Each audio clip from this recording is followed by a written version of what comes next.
आपका हमारे YouTube channel पर स्वागत है। तो हम बात करते हैं कि आज का टॉपिक हमारा होने वाला है कि आप IRCTC में आप कैसे अपनी आईडी बना सकते हो और अपना टिकट बुक कर सकते हो और सब अपना प्रोसेस कर सकते हो। ठीक है, चलो बिना टाइम गंवाए वीडियो को करते हैं स्टार्ट। वीडियो को स्टार्ट करने से पहले बता दूँ, चैनल को सब्सक्राइब और लाइक बटन और कमेंट में जरूर अपना कमेंट लिखें क्या आपको पसंद आई वीडियो। तो चलते हैं, वीडियो स्टार्ट करते हैं। आ जाते हैं अपने मोबाइल की स्क्रीन पे। ये जो गवर्नमेंट की एप्लीकेशन है आ जाएगी। इस एप्लीकेशन का जो लिंक हमने वीडियो के डिस्क्रिप्शन में और पिन कमेंट के अंदर दे रखा है, जहां से आप डायरेक्टली इस पोर्टल पर आ सकते हो। अब यहाँ से आईडी बनाने का फायदा ये है कि आप मोबाइल एप्लीकेशन के अंदर भी यूज कर पाओगे, इसी के साथ में कंप्यूटर पर इनकेस यूज करना है तो वही जो आईडी आपकी इस्तेमाल हो जाएगी। अब यहाँ पर इस पॉपअप को हम क्लोज कर देंगे तो हम डैशबोर्ड पर आ जाएंगे। तो यहाँ पर रेलवे की कई सारी सर्विसेज दिखाएंगे, लेकिन इनको यूज करने के लिए हमें सबसे पहले जरूरी होगा आईडी। तो चलिए बनाते हैं। इसके लिए अकाउंट की टैब पे क्लिक करेंगे तो यहाँ पर आप सभी से यूजर आईडी पासवर्ड मांगा जाएगा। तो हमारे पास है नहीं, नई आईडी बनाना चाहते हैं, इसके लिए रजिस्टर यूजर का ऑप्शन मिलेगा, इस पर हम क्लिक करेंगे। तो अभी आप देखोगे पहले से जो फॉर्म है वो बिल्कुल ही चेंज हो चुका है। हम यहाँ पर ओके के ऑप्शन पे क्लिक करेंगे। अब यहाँ पर सबसे पहले तो सेक्शन आएगा यूजर नेम का। अब यूजर नेम में क्या है कि आप अपना नाम, इसी के साथ में कुछ नंबर्स को मिक्स करके आपको एक यूनिक यूजर आईडी बनानी है, यानी कि अवेलेबल अगर नहीं दिखाती है तो यहाँ पर कुछ और नंबर्स को मिक्स करना है, तो आपकी जो आईडी है यहाँ पर अवेलेबल शो हो जाएगी। क्योंकि पहले से बहुत सारे लोग ऑलरेडी उस तरीके की आईडी बना के रखते हैं, इस वजह से अवेलेबल नहीं दिखाता। तो यहाँ पर आप अपना नाम और कुछ नंबर्स को मिक्स करके यूनिक यूजर आईडी बना लेना है। अब इसके बाद में फुल नेम आपको दर्ज करने के लिए बोला जाएगा। तो जिस तरीके का नाम आपके आधार कार्ड पर है, सेम यहाँ पर आपको दर्ज करना है। पासवर्ड का सेक्शन आएगा, जहां पर आप सभी को अपने मर्जी का जो पासवर्ड है वो सेट करना है। अब पासवर्ड के सेक्शन में भी आपको बता देता हूँ, क्योंकि कई लोगों का पासवर्ड यहाँ पर मान ही नहीं होता। तो उसमें क्या करना है, एक लेटर आपको कैपिटल लिखना है, बाकी के स्मॉल लिखना है, कोई ना कोई एक सिंबल भी ऐड करना है और कुछ नंबर्स को आपको ऐड कर लेना है। कम से कम 11 से 15 कैरेक्टर के बीच में आपका जो पासवर्ड है वो होना चाहिए। तो यहाँ पर एग्जाम्पल भी दिखाए गए हैं, तो इस तरीके का पासवर्ड आपको रखना है। हमने एग्जाम्पल आपको शो कर दिया कैसा पासवर्ड आप रख सकते हो। कंफर्म के सेक्शन में आना है, रिपीट यहाँ पर हम अपना जो पासवर्ड है दर्ज कर देंगे। अब इसके बाद में ईमेल का सेक्शन मिलेगा, जहाँ पर आपको अपनी जो गूगल की जीमेल आईडी है दर्ज कर लेना है। इसी के साथ में अपना कंट्री सेलेक्ट कर लेना है और अपना जो मोबाइल नंबर है यहाँ पर दर्ज करना है। तो हम अपना जो फोन नंबर है दर्ज कर देंगे। एक कैप्चा कोड का सेक्शन दिखेगा, जहाँ पर ये जो कैप्चा कोड दिखाएगा, जैसा भी कैप्चा कोड है सेम आपको इस बॉक्स के अंदर इंटर करना है और देन आपको सबमिट की टैब पे क्लिक करना है। तो हमारे सामने एक पॉपअप आएगा, जहां पर आप देखोगे कि हमारी जो ईमेल आईडी है, इसी के साथ में मोबाइल नंबर यहाँ पर शो किया गया है और यहाँ पर वेरीफाई करने के लिए कहा गया है। तो बेसिकली ओटीपी आएगा आपके मोबाइल फोन पर, इसी के साथ में ईमेल आईडी पर कि ये आईडी आपकी है। तो इसके लिए हम क्या करेंगे, ओके के ऑप्शन पे क्लिक करेंगे। हमारे फोन पर जो ओटीपी आया है मैसेज के माध्यम से, यहाँ पर हम दर्ज करेंगे। इसी के साथ में ईमेल पर ओटीपी आएगा, वो हमें यहाँ पर दर्ज करना है और verify email and mobile OTP के ऑप्शन पे क्लिक कर देना है। तो इस तरीके से हमारा मोबाइल नंबर, ओटीपी यहाँ पर वेरिफिकेशन सक्सेसफुली हो चुका है, यानी कि आपकी जो आईडी है वो बन चुकी है। अब इसके जरिए आपको टिकट को बुक करना है, आप कर सकते हो। लेकिन लेकिन लेकिन जैसे कि मैंने बताया था कि अभी आईडी क्रिएट करना ही सबसे नहीं है, आईडी के अंदर कंप्लीट इंफॉर्मेशन आपको दर्ज करना है। नहीं तो क्या होगा कि आपकी जो आईडी है वो इनएक्टिव हो जाएगी। तो ऐसा हम नहीं चाहते हैं। इसके लिए हम क्या करेंगे, कंटिन्यू के ऑप्शन पे क्लिक करेंगे। हमने यहाँ पर क्लिक किया है तो हमारे सामने कुछ एडिशनल इन्फॉर्मेशन को दर्ज करने का ऑप्शन आएगा, जहां पर आप देखोगे कि जंक वैल्यू बिल्कुल भी अलाउ नहीं है, यानी कि अपनी जेन्युइन इन्फॉर्मेशन दर्ज करना है। बेसिकली आपके आईडी के अकॉर्डिंग, आपके आधार के अकॉर्डिंग मैच करे। तो यहाँ पर मेल फीमेल जो भी जेंडर है सिलेक्शन करना है, अपनी जो डेट ऑफ बर्थ है दर्ज करना है। इसी के साथ में एड्रेस का सेक्शन मिलेगा। तो जिस तरीके का एड्रेस आपके आईडी प्रूफ पर है, सबसे पहले तो हाउस नंबर, बिल्डिंग, अपार्टमेंट का जो भी नाम है। इसी के साथ में सेकंड लाइन के सेक्शन में आकर के आपको अपने शहर का नाम और जो भी लोकेशन लगती है दर्ज कर देना है। अपने एरिया का जो पिन कोड है आपको दर्ज करना है। सेलेक्ट सिटी के ऑप्शन पे क्लिक करके अपने शहर का जो नाम है आपको सेलेक्ट कर लेना है, अपना स्टेट सेलेक्ट करना है और देन पोस्ट ऑफिस यहाँ पर आपको चूज कर लेना है। तो यहाँ पर इस तरीके से हमने ये सारी चीज सिलेक्शन कर दी है। अब यहाँ पर टर्म एंड कंडीशंस को रीड करने का ऑप्शन मिलता है, इस पे आई हैव रीड के ऑप्शन पे क्लिक करना है और इसी के साथ में सबमिट की टैब पे क्लिक कर देना है। तो इस तरीके से आप देखोगे कि कंग्रेचुलेशन का जो मैसेज है वो आ चुका है। हमने प्रोफाइल का जो सेक्शन है वो भी यहाँ पर हमने कंप्लीट कर दिया है। अब ई टिकटिंग की जो सर्विस है उसके अंदर हम ये जो आईडी है इस्तेमाल कर सकते हैं। लेकिन फिर से मैं कहूंगा कुछ इन्फॉर्मेशन अभी भी बची हैं, उनको भी आपको कंप्लीट कर लेना है। जैसे कि फर्स्ट 30 मिनट, जैसे कि बोला जाता है कि केवल आधार प्रमाणित यूजर्स को ही अलाउ किया जाएगा। तो हमारे पास आधार कार्ड है तो क्यों ना हम यूज करें। तो चलिए मैं आपको बताता हूँ कई सारी सर्विसेज भी आपकी इनेबल हो जाती हैं। तो यहाँ पर हम ओके के ऑप्शन पे क्लिक करेंगे। अब हमारी आईडी तो बन चुकी है। सबसे पहले तो हम डैशबोर्ड पर आएंगे, यहाँ पर अपनी जो यूजर आईडी जो हमने बनाई थी अपनी मर्जी की, जो यूनिक बनवाई थी, वो हम दर्ज करेंगे। इसी के साथ में जो पासवर्ड आपने सेट किया था यहाँ पर आपको दर्ज करना है। आप चाहो तो मोबाइल ओटीपी का भी ऑप्शन सेलेक्ट करके उसके जरिए लॉगिन कर सकते हो। यहाँ पर ये जो कैप्चा कोड दिखेगा इसको भी सेम दर्ज करना है और लॉगिन की ऑप्शन पे क्लिक कर देना है। अब जैसे हमने इतना किया है तो यहाँ पर एक पिन हमें इंटर करने के लिए बोला जाएगा।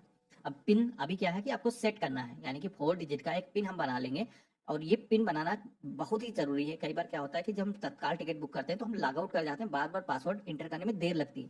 तो यहाँ पर पिन इंटर कर लेना है, कंफर्म के सेक्शन में रिपीट अपना जो पिन है दर्ज करना है।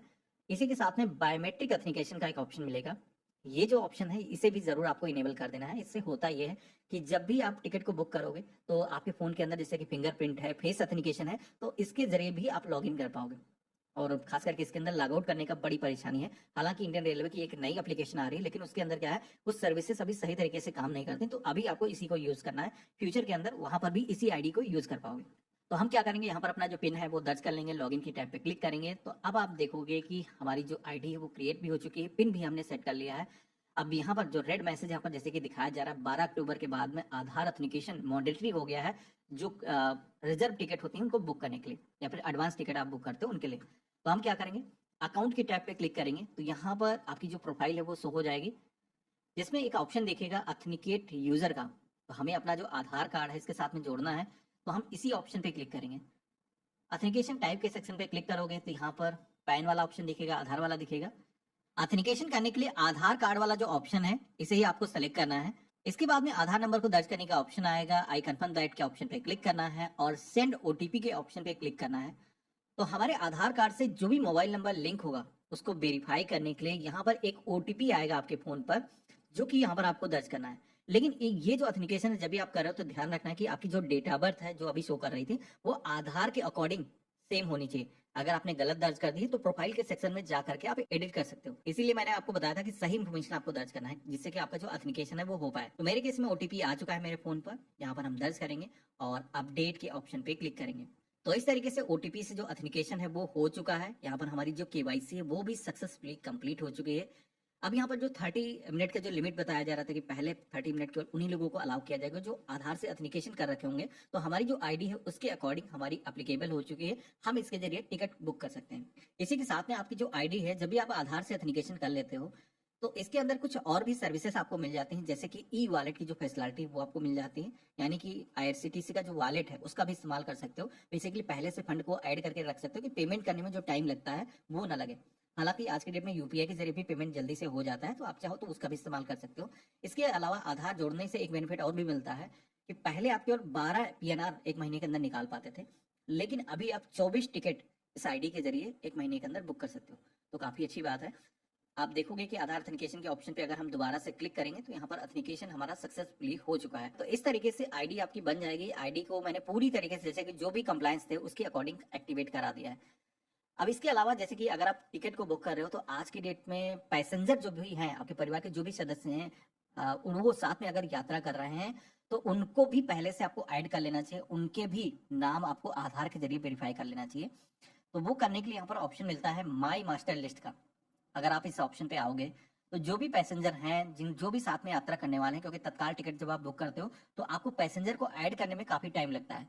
तो ऐसे में पहले से अगर आपने ऐड करके रखा है, आधार उनका वेरीफाई करके रखा है, तो आप बस टाइप करोगे कौन कौन यात्रा करने वाला है और आपका जो टिकट है वो आसानी से बुक हो जाएगा।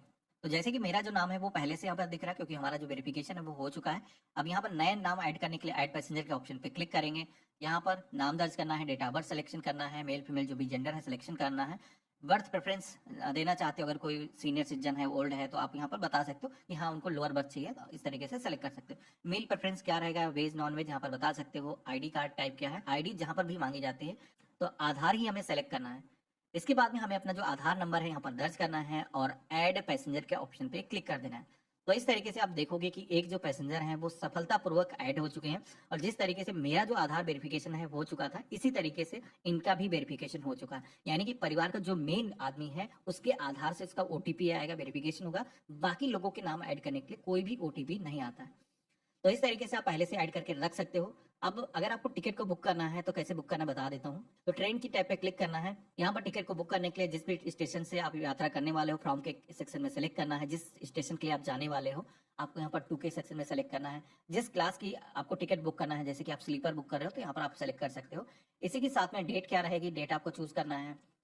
सर्च ट्रेन के ऑप्शन पे क्लिक करना है तो आप सभी के सामने ट्रेन की एक पूरी लिस्ट आ जाएगी। जिस भी ट्रेन के अंदर आप यात्रा करने वाले हो आप यहाँ पर सिलेक्शन करोगे और यहाँ पर ट्रेन में टिकट की जो अवेलेबिलिटी है वो यहाँ पर आपको दिख जाएगी। आपको सिलेक्शन करना है, फेयर कितना लगेगा तो यहाँ पर आप देख सकते हो। अब जितने भी पैसेंजर हैं यहाँ पर कंटिन्यू के ऑप्शन पे क्लिक करोगे, उनके जो नेम है आपको ऐड कर लेना है और आप सिलेक्शन कर सकते हो यहाँ पर इस तरीके से। कोई बच्चे हैं तो उनका नाम ऐड इन्फेंट का ऑप्शन मिलता है जिस पर क्लिक करके आप सेलेक्ट कर सकते हो और यहाँ पर आपको पेमेंट करने के लिए बोला जाएगा। तो पेमेंट करना जिस भी मेथड से आप चाहते हो, वैसे तो यूपीआई काफ़ी आसान है, यूपीआई के जरिए कर सकते हो। वॉलेट अगर आपने क्रिएट कर रखा है वॉलेट के जरिए पेमेंट कर सकते हो और पेमेंट होते ही आपका जो टिकट है वो जनरेट हो जाएगा। तो इस तरीके से आप देखोगे इस टिकट पर सारी इन्फॉर्मेशन आ चुकी है, हमारा जो टिकट है वो कंफर्म हो चुका है, इस पर हम यात्रा कर सकते हैं। तो देखा आपने, ये था